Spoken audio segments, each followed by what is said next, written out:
Amalia korban pembunuhan di Subang datang lewat mimpi, minta keluarga lakukan ini.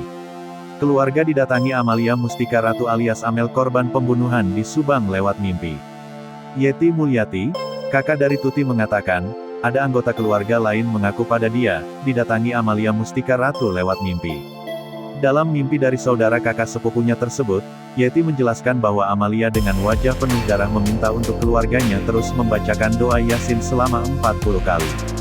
Mimpinya ada kedatangan Amalia yang penuh darah katanya minta dibacakan surat Yasin selama 40 balikan, terus saya langsung ke rumah saudara saya dan langsung menggelar Yasinan, kata dia.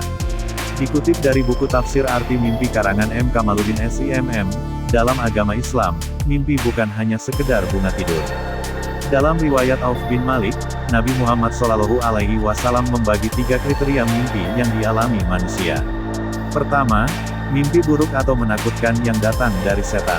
Kedua, mimpi menggelisahkan seseorang ketika terjaga dan terus terbawa dalam mimpinya.